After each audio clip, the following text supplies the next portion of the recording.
When I married Daniel, I thought I understood what stability looked like. He was everything I wasn't used to. Calm, grounded, and far from the whirlwind romances I had known in my 20s. At 33, I had stopped chasing passion and started choosing peace. Daniel offered me that in abundance.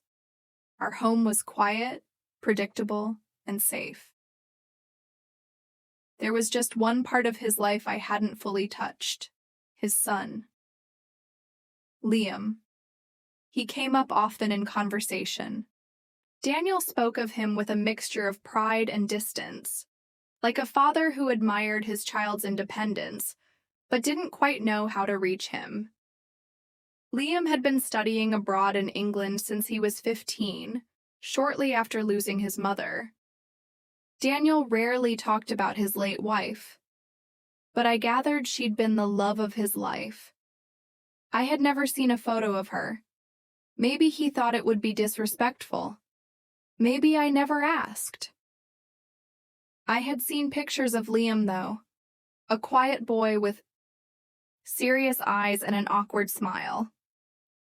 In the snapshots Daniel showed me, Liam always seemed slightly removed from the moment, like he was never truly present.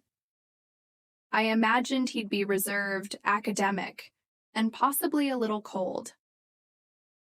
One evening, out of the blue, Daniel told me Liam was coming to live with us, indefinitely. "He's finished his degree," he said, sipping wine over dinner. "Wants to explore life back here for a while. You'll finally meet him." I smiled, trying to match his excitement, but something in my chest tightened. I wasn't nervous, just unsure. How do you prepare to meet someone so deeply woven into your husband's past? Someone who had known the woman before you? I spent the next week preparing his room, dusting shelves and filling drawers with new linens. I stocked the fridge with things Daniel said Liam liked, even though I wasn't sure if those preferences still held true. The air in the house felt charged, like something long dormant was waking up. Then the day arrived. I was alone when the doorbell rang. Daniel had been called into a meeting and texted to apologize for not being there to welcome his son. I smoothed my dress, steadied my breath, and opened the door. And froze. The man standing there wasn't the boy from the photos.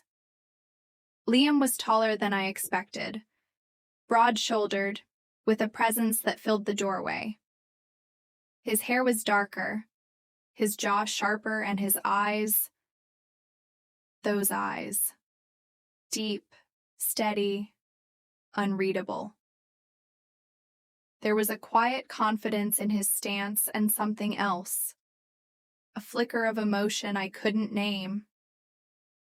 "Hi," he said, his voice smooth, with a faint accent that lingered on the edges of his words. "You must be her." "Welcome home," I managed, stepping aside. My heart was pounding, and I wasn't sure why. As he crossed the threshold, I realized something unsettling. Liam wasn't just Daniel's son anymore. He was someone I couldn't ignore. And something had just begun. Liam settled in effortlessly, as though the house had always been his. He moved with the easy confidence of someone unbothered by awkward transitions. Within days, his presence seeped into the rhythm of my daily life: soft footsteps in the hall, late-night music playing behind his door, the lingering trace of his cologne in shared spaces. He was polite, unfailingly so, but not distant. He asked questions, thoughtful ones. He seemed genuinely interested in my work, my background, even the smallest quirks I thought no one noticed. There was something disarming about the way he listened, like he heard more than I said. At first, I brushed it off as curiosity. After all, we were technically strangers. But the way he looked at me, steady, unblinking, began to erode the walls I had built to keep our roles defined. One morning, I caught him watching me as I watered the plants in the kitchen. When I turned, he smiled. Calm, assured, not the least bit embarrassed. "You have a graceful way of doing ordinary things," he said. "Like you were meant to be here." It was an odd comment. Beautiful, but inappropriate. I laughed it off, choosing not to respond, but the words lingered longer than I wanted to admit. From then on, something shifted.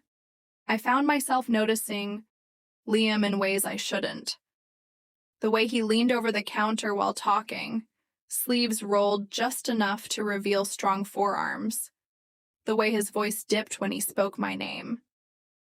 I started waking up earlier, dressing with a little more care, checking my reflection before walking downstairs. We began having long conversations after Daniel went to bed. At first, we talked about books, films, the dull ache of missing one's youth. But gradually, our dialogue became more intimate. Confessions wrapped in metaphors, truths gently hidden behind laughter. "I used to think love had to be loud," he said one night. "But I'm starting to believe it can be quiet. Slow. Unnoticed by everyone but the two who feel it." I didn't answer, but my silence said enough. I could feel the air between us change, charged, unsteady. Still, I told myself nothing had happened. We hadn't touched, hadn't crossed any lines. But the truth was murkier. The betrayal wasn't in action, but in emotion. I had begun to care for Liam in a way that eclipsed my sense of right and wrong. The final confirmation came during a late afternoon walk. As we neared the garden, our fingers brushed and neither of us pulled away.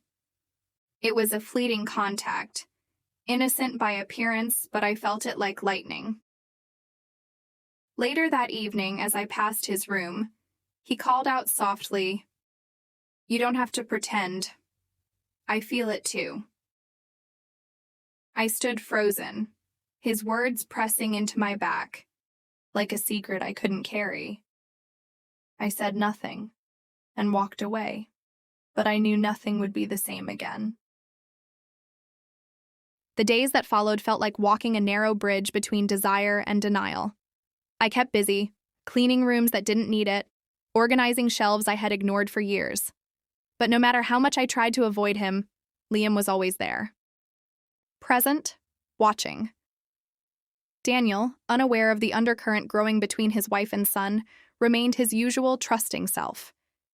He worked late, came home tired, and trusted that the harmony of our household was intact. That trust began to weigh heavily on me. Every glance Liam and I exchanged felt like a stolen moment behind Daniel's back. I hated myself for it, yet I craved it all the same. One night, the house was unusually still. Rain tapped against the windows like a metronome for the storm building in my chest. I was curled on the couch, thumbing through an old book I wasn't reading when I heard the soft creak of the stairs. Liam. He moved toward me without a word, his footsteps deliberate. When he sat beside me, our knees brushed. I didn't move away. "We can't keep doing this," I whispered, unsure if I meant the words. "I know," he said, his voice low, intimate. "But that doesn't make it stop." There was a long silence. Then, without warning, he reached out and tucked a loose strand of hair behind my ear. His fingers brushed my skin, sending a pulse of something sharp and unforgivable through me. "I've tried to stop thinking about you," he continued. "But the more I try, the more impossible it becomes." I should have stood up. I should have said no. Instead, I looked at him. Really looked. And I saw the same torment in his eyes that burned in mine. It wasn't lust alone. It was confusion. Longing. maybe even love.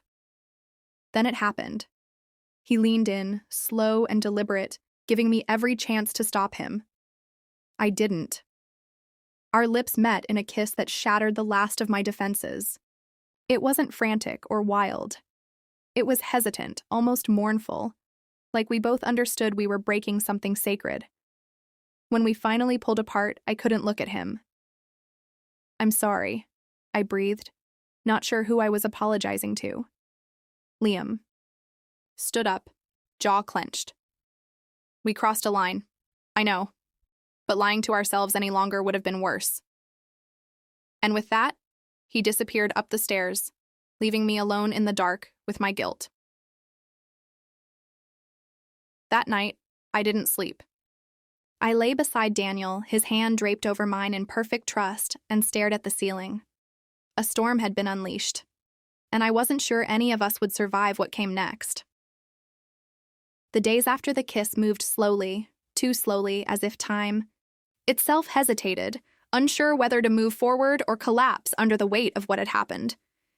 I avoided Liam, though his presence clung to every corner of the house like a shadow.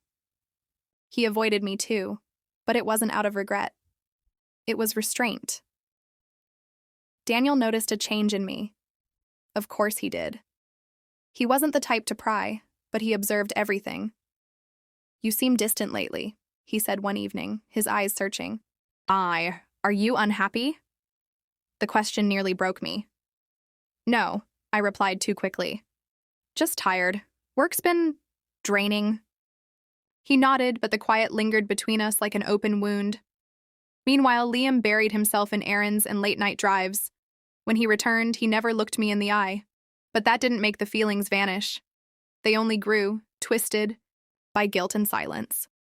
We had done something unforgivable. And yet, my heart betrayed me each time I heard the door creak or his footsteps across the hall. Then, it all came crashing down. Daniel found Liam's journal. It had been left open on the living room table, recklessly, foolishly, or maybe subconsciously. I wasn't there when it happened. All I know is that when I returned from the store, the house was silent in a way I'd never felt before, like something had died. Daniel was sitting at the dining table, the journal before him, pages still open. His eyes met mine, bloodshot, hollow, betrayed. "Is it true?" he asked quietly, voice shaking. "Did you—" I couldn't answer. My silence spoke louder than anything I could have said. His face collapsed, not in rage, but in grief. Pure, quiet devastation. "I trusted you. Both of you," he said, barely above a whisper. "You were supposed to be my peace." "I never meant to hurt you," I whispered, tears finally falling. "I didn't plan for any of this." "But you let it happen." That was the truth. I had let it happen. Liam came downstairs moments later, sensing the tension before seeing it. When he realized what Daniel had discovered, he didn't defend himself. He just stood there, eyes filled with shame and something else, defiance, perhaps, or sorrow. "I'll leave," he said calmly. "Tonight." Daniel didn't stop him. That night, Liam packed a single bag. As he walked past me at the front door, he paused for just a second. We didn't speak. We didn't need to. Everything that could have been said was already written, in the ruin we left behind. When the door shut behind him, I felt the weight of finality. The fantasy was over. The damage was real, and the silence that followed was the loudest sound I had ever known. I lost a husband. Liam lost a father. And we both lost something even greater. The fragile belief that love, no matter how forbidden, could survive unscathed.